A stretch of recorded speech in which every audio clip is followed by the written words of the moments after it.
a educação de Daniel e de seus companheiros. Todos abriram, irmãos? No ano terceiro do reinado de Jeoaquim, rei de Judá, veio Nabucodonosor, rei da Babilônia, a Jerusalém e a sitiou. O Senhor lhe entregou nas mãos a Jeoaquim, rei de Judá, e alguns dos utensílios da casa de Deus. A estes levou-os para a terra de Sinar, para a casa do seu Deus, e os pôs na casa do tesouro do seu Deus. Disse o rei a Aspenaz, chefe dos eunucos, que trouxesse algum dos filhos de Israel, tanto da linhagem real como dos nobres, jovens sem nenhum defeito, de boa aparência, instruídos em toda sabedoria, doutos em ciência, versados no conhecimento e que fossem competentes para assistirem no palácio do rei e lhes ensinasse a cultura e a língua dos caldeus. Determinou-lhes o rei a ração diária, das finas iguarias da mesa real e do vinho que ele bebia, e que assim fossem mantidos por 3 anos, ao cabo dos quais assistiriam diante do rei. Entre eles se achavam, dos filhos de Judá, Daniel, Ananias, Misael e Azarias. O chefe dos eunucos lhes pôs outros nomes, a saber, a Daniel, o de Beltesazar, a Ananias, o de Sadraque, a Misael, o de Mesaque, e a Azarias, o de Abednego, ou Abidnego.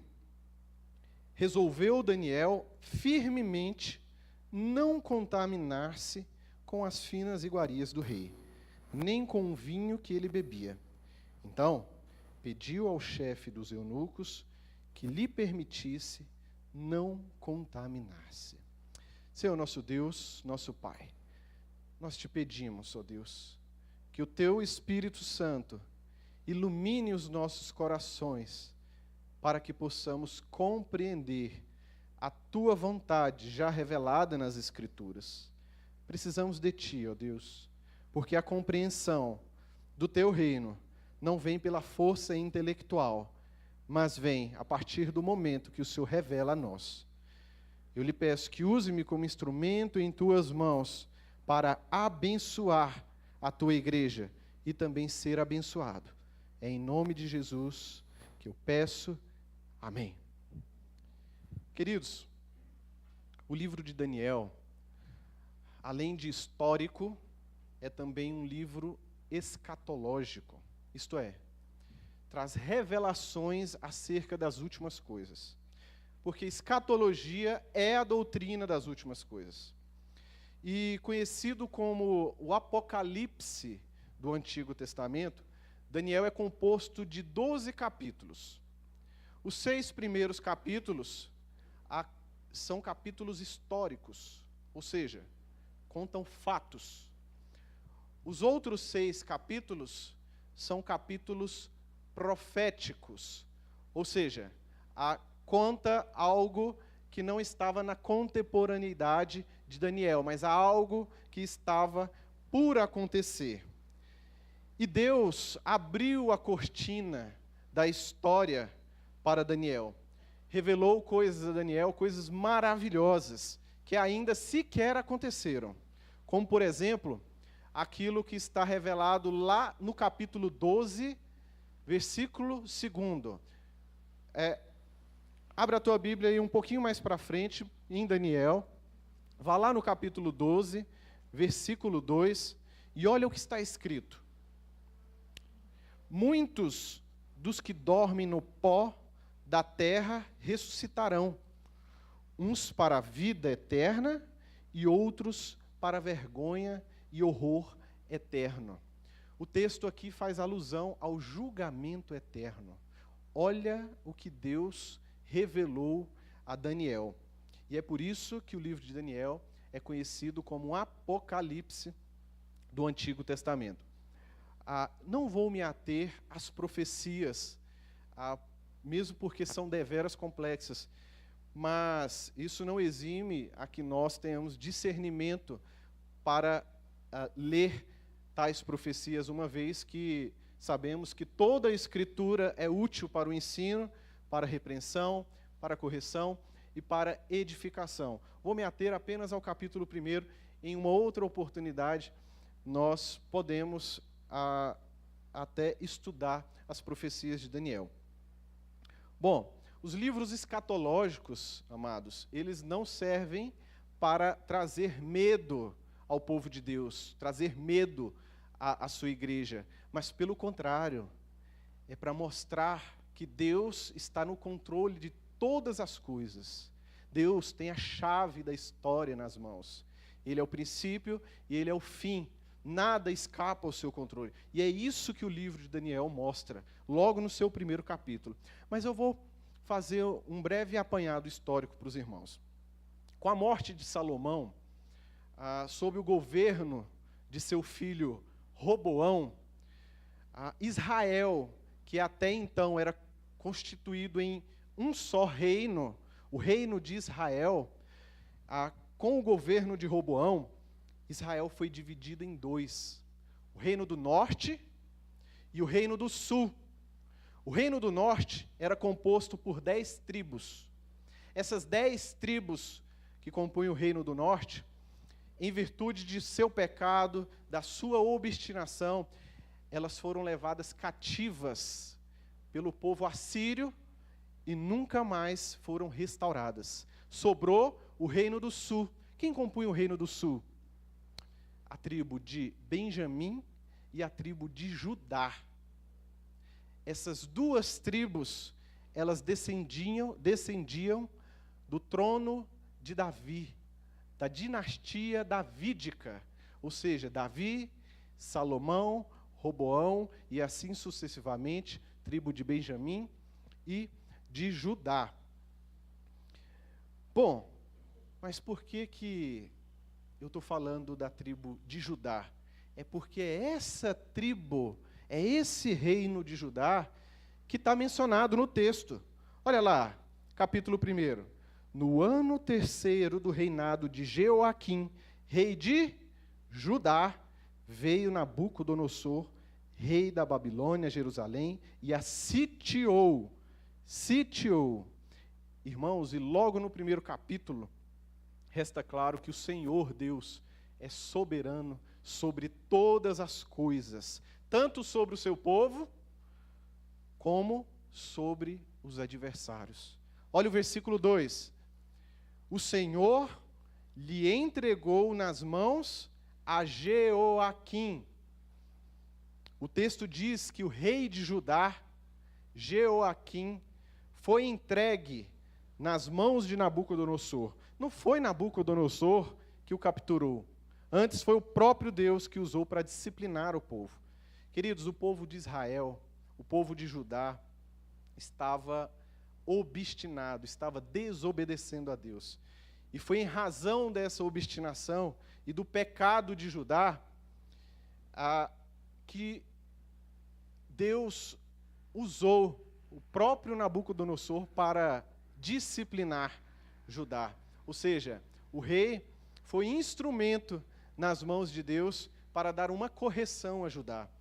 O povo seria levado para o cativeiro da Babilônia justamente por terem se desviado do caminho de Deus. Eu vou pedir aos irmãos que voltem um pouquinho nas suas Bíblias, lá em 2 Crônicas 36, para a gente entender por que Judá foi levada cativa.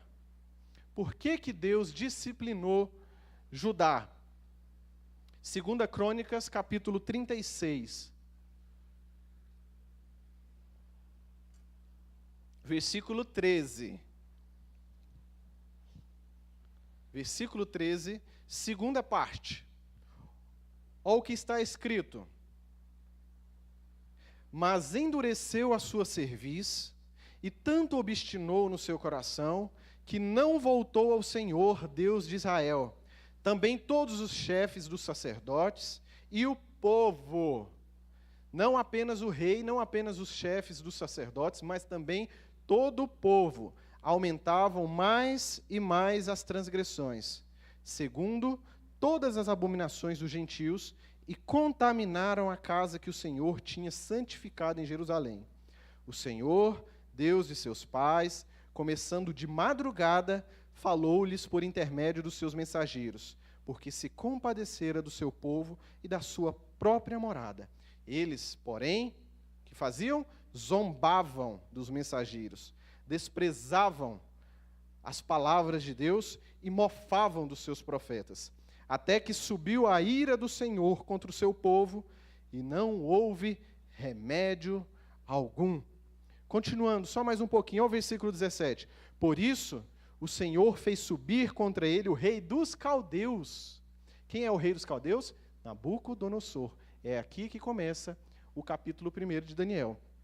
O qual matou os seus jovens à espada na casa do seu santuário, e não teve piedade nem dos jovens, nem das donzelas, nem dos velhos, nem dos mais avançados em idade. A todos os deu nas suas mãos. Por fim, olha o versículo 20. Os que escaparam da espada, a esses levou para a Babilônia, onde se tornaram seus servos e de seus filhos, até ao tempo do reino da Pérsia. Podem voltar lá para Daniel. Portanto, amados, Judá estava sendo repreendido por causa dos seus pecados. A paciência de Deus tem limite. A longanimidade de Deus, que é a paciência esticada, até essa tem limite. O mesmo Deus que dá a bênção, também aplica a correção. E não há incoerência nenhuma nisso aí. O Senhor disciplina a quem ama. Da mesma fonte que a gente extrai o atributo do amor, porque Deus é amor, que é a palavra, desta mesma fonte nós extraímos que Deus também é justiça, que Deus é fogo consumidor, que Deus odeia o pecado. Então não há incoerência. Deus disciplina a quem ama. Então, voltando para Daniel, versículo 3, olha o que a palavra fala. Então disse o rei a Aspenaz, chefe dos seus eunucos, que trouxesse algum dos filhos de Israel, tanto da linhagem real como dos nobres, jovens sem nenhum defeito, de boa aparência, instruídos em toda sabedoria, doutos em ciência, versados no conhecimento e que fossem competentes para assistir no palácio do rei e lhes ensinasse a cultura e a língua dos caldeus. Amados, Nabucodonosor determinou fossem selecionados alguns jovens para trabalhar ali no seu palácio. Mas o rei traçou determinados requisitos. Quais foram esses requisitos? Olha o que está na palavra. Primeiro, requisito social. Que fossem da linhagem real ou da nobreza. Requisito físico. Jovens sem nenhum defeito e de boa aparência. Requisito intelectual. Instruído em toda sabedoria, douto em ciência e competentes para dar assistência no palácio do rei. Bom, entre os vários jovens escolhidos pelo rei, estavam quem? Quem estava? Daniel, Misael, Ananias e Azarias. Resumindo, os rapazes eram da linhagem real ou da nobreza, eram bonitos e, de quebra, era inteligente. Era um rapaz assim, que qualquer mamãe sonhou para casar com sua filha, né? As meninas não precisariam nem escolher. Você prefere o bonito ou o inteligente? Aqui é o pacote completo. E entre eles estavam Daniel, Ananias, Misael e Azarias. Mas olha que curioso. Qual foi a primeira ação que o chefe dos eunucos, qual foi a primeira atitude que o chefe dos eunucos tomou? Olha lá no versículo 7. O chefe dos eunucos lhes pôs outros nomes. O chefe dos eunucos lhes pôs outros nomes. E a intenção de colocar outros nomes nesses rapazes era justamente retirar-lhes a identidade e fazê-los esquecer de onde vieram. E é isso que o mundo quer fazer conosco, amados. Quer nos tirar a identidade de filhos, quer colocar em xeque a nossa filiação. Satanás disse 2 vezes a Jesus: se és filho de Deus. Mas Jesus sabia quem ele era perante o Pai. Jesus não havia necessidade de provar coisa alguma. Olha, Daniel significa Deus é meu juiz. Deram-lhe o nome de Beltesazar, cujo significado é Bel, proteja a sua vida. Bel é uma divindade pagã. Ananias significa Jeová é misericordioso. Passou a ser chamado de Sadraque, que significa iluminado pela deusa do sol. Misael, ó Misa, você sabia? O seu nome significa quem é como Deus? Deram-lhe o nome de Mesaque, que significa quem é como Vênus. Azarias significa Jeová ajuda. Trocaram-lhe o nome para Abednego, cujo significado é servo de Nego, ou servo do sol. Trocaram-lhes os nomes e vincularam as divindades pagãs de Bel, Marduk, Vênus e Nego. Os caldeus queriam varrer o nome de Deus do coração desses rapazes. Queriam varrer o nome de Deus das suas mentes, porque o nome significava muito naquela época. Hoje, às vezes, nós não nos atentamos muito para o significado do nome. Mas mesmo assim, quando eu e a Rafa não tínhamos escolhido ainda o nome da Isabela, nós ficamos na dúvida, né, qual nome nós vamos colocar e tal. E escolhemos alguns nomes e fomos ver o significado desses nomes, e alguns nós não gostamos justamente por causa do significado. Então, ficou Isabela. Nós sabemos que não há nenhum impacto espiritual nisso, mas naquela época havia. O nome significava muita coisa. E fazendo uma citação acerca desse trecho, do que o reverendo Hernandes Dias Lopes traz em seu livro de pregação expositiva, ele fala assim: a Universidade da Babilônia queria tirar a convicção de Deus da mente de Daniel e de seus amigos e plantar neles novas convicções, novas crenças, novos valores. Por isso, mudaram seus nomes. Muitos jovens têm caído nessa teia do mundo. Muitos se envolvem de tal maneira que perdem o referencial. Mudam os marcos, abandonam suas convicções, transigem com os absolutos e naufragam na fé. Versículo 8. Mas resolveu Daniel firmemente não se contaminar com as finas iguarias do rei, nem com o vinho que ele bebia. Tá, mas qual o problema de comer aquelas comidas e de beber aquele vinho? Talvez se fosse nos dias de hoje, Daniel seria taxado como extremista, ou taxado como radical. Daniel, mas é apenas uma comida, é apenas mais um alimento. Deus conhece o seu coração, e não tem problema, sabe? Porque hoje nós vivemos numa relativização total. Nós temos dificuldade, o mundo tem dificuldade de se agarrar, de se apegar em conceitos e propriedades absolutas, que provavelmente Daniel seria taxado de um fundamentalista, né? Mas, queridos, muitas daquelas comidas eram de animais que a lei de Deus considerava impura. Esse era o primeiro óbice a que Daniel colocasse aqueles alimentos em sua boca. O segundo é que porque os alimentos eram sacrificados a ídolos.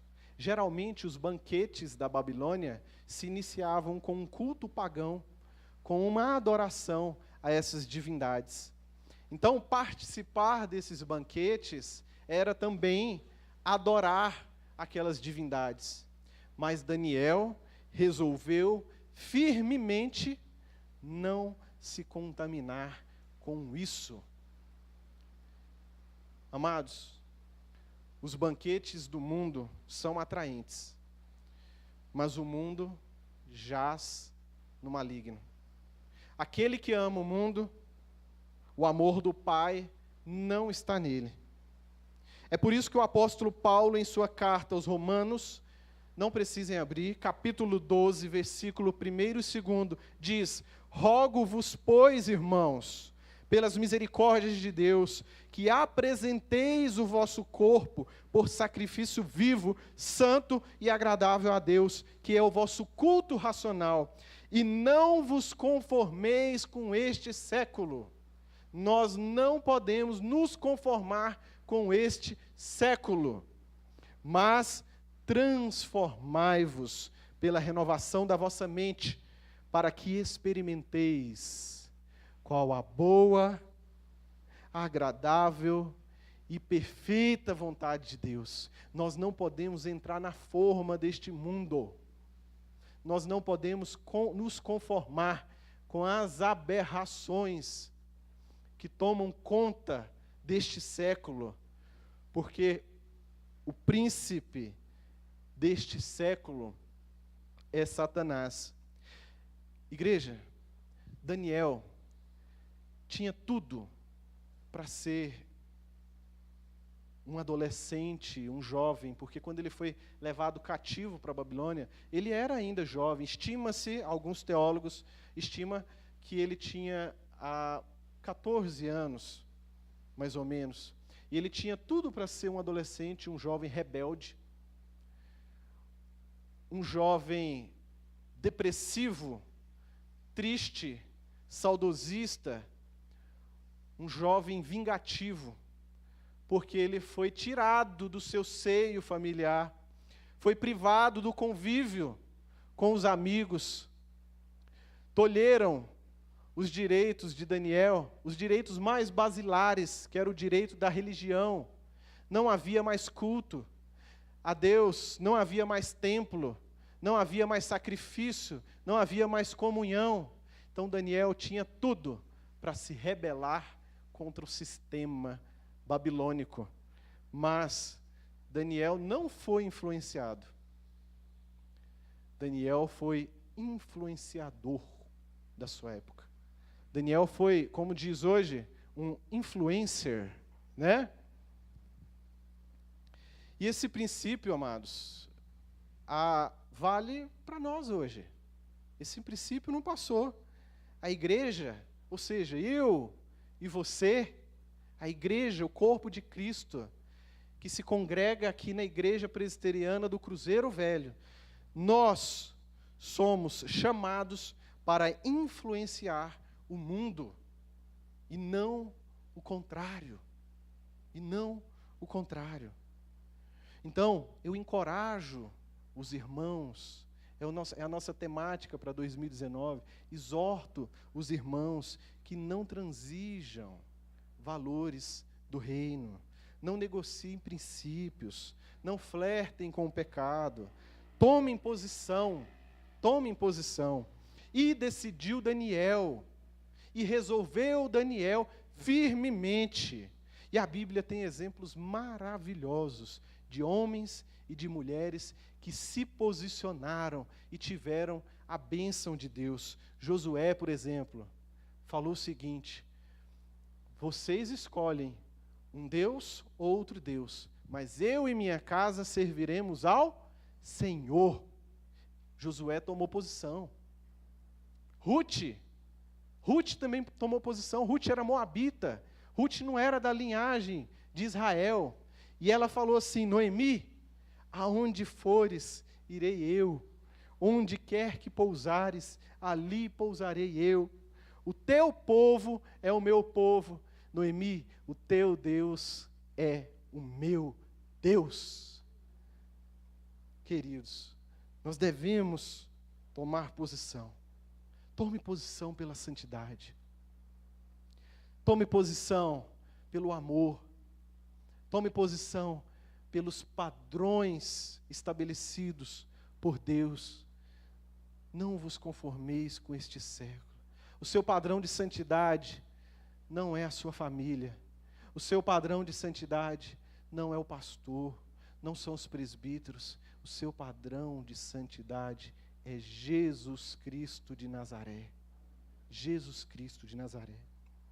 Não dá, queridos, para segurar na mão de Deus de um lado e segurar na mão do diabo em outro e continuar caminhando como se nada estivesse acontecendo, como se tudo estivesse bem. Deus não divide a glória dele com ninguém. E aqui eu exorto os irmãos, uma aplicação prática. Tenha coragem para sair daquele grupo de WhatsApp, onde circula mensagens indecentes. Fuja da pornografia. Essa praga tem minado os casamentos, porque a dose de ontem já não serve para hoje. A dose de hoje tem que ser maior. Então fuja com todas as suas forças. Não seja maledicente, não seja fofoqueiro. Fale a verdade, fale sim, mas em amor, em amor. Seja firme como Daniel e seus amigos foram. Deus vai te abençoar e vai te livrar na hora do aperto. Se Daniel não tivesse sido firme nesse momento, também não teria sido firme no momento que foi jogado na cova dos leões. Então seja firme no pouco, para ter forças e ser abençoado, para ser firme também nas dificuldades maiores. Olhem a segunda parte do versículo 8. Acompanhem comigo, o versículo 8. A segunda parte. Então, pediu ao chefe dos eunucos que lhe permitisse não contaminar-se. Igreja, Daniel foi sábio, inteligente, gentil, cordial. Ele não satanizou a cultura. Ele não bateu no peito e desrespeitou o rei. Eu sou filho do Deus vivo. Se o rei mandou, problema dele. Se ele tivesse feito isso, era bem provável que Daniel seria morto. Mas não por fidelidade, mas por tolice. Por tolice. Então, que possamos também sermos sábios, né? Ter discernimento para nos posicionarmos. Não basta tomarmos posições e sermos firmes. É necessário sabedoria. Daniel foi lá no chefe dos eunucos, e falou assim, olha, né, eu não quero me contaminar. Será que o senhor me autorizaria? Né? E o que o versículo fala? A partir do versículo 9 até o 20º, eu vou ler aqui rapidamente para os irmãos. Ora, Deus concedeu a Daniel misericórdia e compreensão da parte do chefe dos eunucos. Disse o chefe dos eunucos a Daniel, tenho medo do meu senhor, o rei, que determinou a vossa comida e a vossa bebida. Por quê?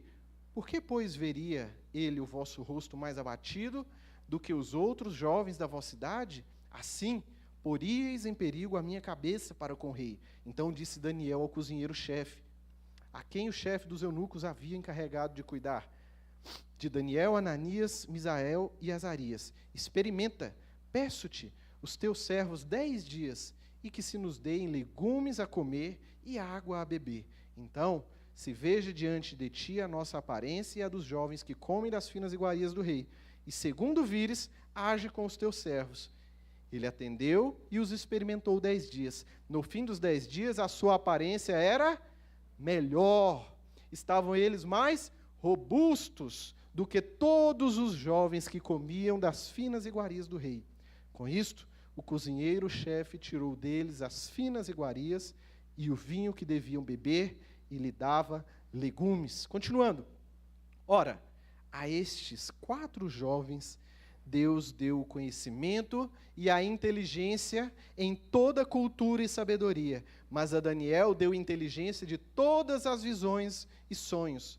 Vencido o tempo, ou seja, 3 anos da Universidade Babilônica, do curso intensivão da Babilônia, determinado pelo rei, para que os trouxesse, o chefe dos eunucos os trouxe à presença de Nabucodonosor.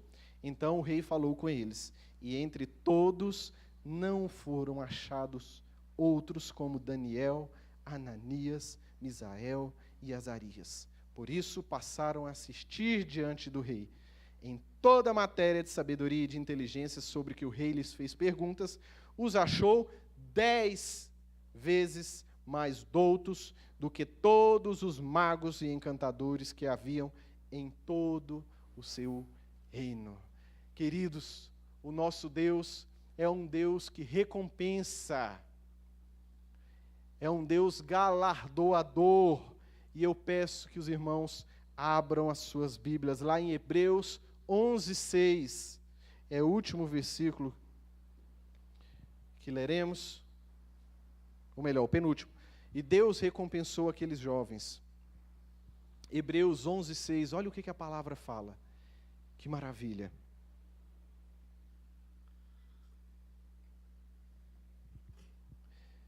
De fato, sem fé é impossível agradar a Deus, porquanto é necessário que aquele que se aproxima de Deus creia que Ele existe e que se torna galardoador do que os buscam. Algumas traduções falam em recompensador. O nosso Deus, Ele é um Deus recompensador, galardoador.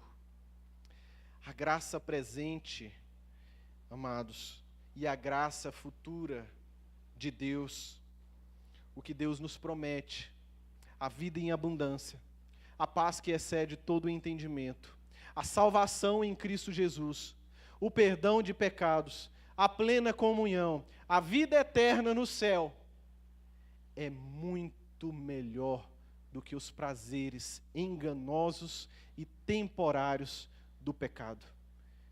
Então, exorto os irmãos a que o pecado pode te dar flash de prazer, ou migalhas de satisfação, mas só o Deus eterno pode te dar a alegria eterna e a satisfação permanente. Amém?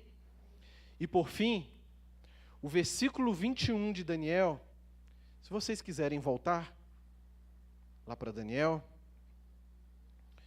o versículo 21 fala o seguinte: Daniel continuou até o 1º ano do rei Ciro. Sabe quem foi o rei Ciro? Foi o rei do império. Há divergências teológicas, mas a doutrina majoritária afirma que foi o rei do império Medo-Persa. Foi o império que destronou a Babilônia. A Babilônia caiu diante de Ciro em 539 a.C., ou seja, 66 anos depois que Daniel foi levado para o cativeiro. Em suma, a Babilônia se foi, mas Daniel permaneceu, porque o Senhor era com ele. E isso nos ensina, igreja, minha amada igreja, que aqueles que amam o mundo cairão com o mundo, mas quem permanece em Jesus, ainda que morra, viverá. Abaixe a sua cabeça, eu quero orar por você, feche os seus olhos, vamos elevar as nossas orações a Deus, porque nós cremos que o nosso clamor, ele chega até o trono de glória de Deus, e Deus não nos rejeita a oração. Eu oro a Deus para que nós, como igreja do Senhor, não negociemos princípios, não venhamos a transigir valores estes que não são nossos, mas valores do reino. Porque o que Deus promete, a graça de Deus, os novos céus e a nova terra, a presença do Deus Criador, que gotejará em nós toda a glória, de eternidade em eternidade. E nós nunca nos cansaremos de Deus, porque Deus é infinito em sabedoria, em criatividade, em amor. Eu peço a Deus pela vida dos meus irmãos, para que nós tenhamos força para dizer não aos prazeres que o mundo oferece, e dizer sim para Deus, e viver no centro da vontade de Deus, dia após dia, até que Deus nos chame para o céu. Querido Deus, nosso amado Pai, os dias são maus, Senhor. O diabo é astuto, o mundo tenta nos atrair, a nossa carne é fraca. Por nós mesmos, Senhor, nós sucumbiríamos a todos esses inimigos. Mas nós te pedimos, ó Pai, que Teu Espírito Santo nos fortaleça a cada dia, para que possamos dizer não ao diabo, não ao mundo, e não à carne, e sim às Tuas promessas gloriosas, porque a Tua palavra fala que onde abundou o pecado, superabundou a graça, e a Tua graça é melhor que a vida, Senhor. A Tua graça é melhor que a vida. Dê-nos forças, ó Pai, fortaleça a nossa fé. Aquele que não ora mais, que passe a orar a partir dessa semana. Aquele que já desistiu da leitura bíblica, que volte a ler a Tua palavra.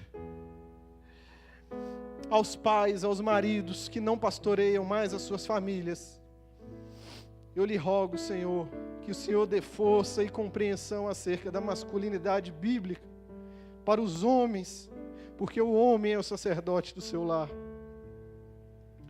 Deus, tenha misericórdia de nós. Tenha misericórdia, nós te pedimos, ó Pai, e derrame o Teu Santo Espírito, Deus. Traga um avivamento, eu creio, Senhor, em avivamento, mas o avivamento começa, Deus, no coração de cada um. E não há avivamento, Deus, sem o Espírito Santo, e não há o Espírito Santo onde há pecado. Então arranque, Deus, os ídolos do nosso coração. Arranque, Deus, o pecado que nos aflige, Pai, para que o Teu Santo Espírito venha e reina em nós e traga um avivamento, Deus, que nós tanto sonhamos, que nós tanto esperamos. Meu Pai, nós te pedimos que o Senhor nos dê uma excelente semana na Tua presença, que ao invés de sermos influenciados, que possamos ser influenciadores, sermos sal, sermos luz neste mundo tenebroso, porque, Deus, tanto aqui dentro quanto lá fora, há pessoas, ó Deus, que precisam conhecer do Teu Evangelho e viver intensamente o Teu Evangelho, que é as boas novas para a salvação. Meu Pai, é no nome santo de Jesus que nós colocamos os nossos pedidos, os nossos agradecimentos na Tua presença, porque nós não temos outro Deus. A quem iremos nós? Só Tu, Senhor, é o nosso Deus amado. Assim nós Te pedimos e agradecemos, em nome de Jesus, o nosso Senhor e Salvador. Amém.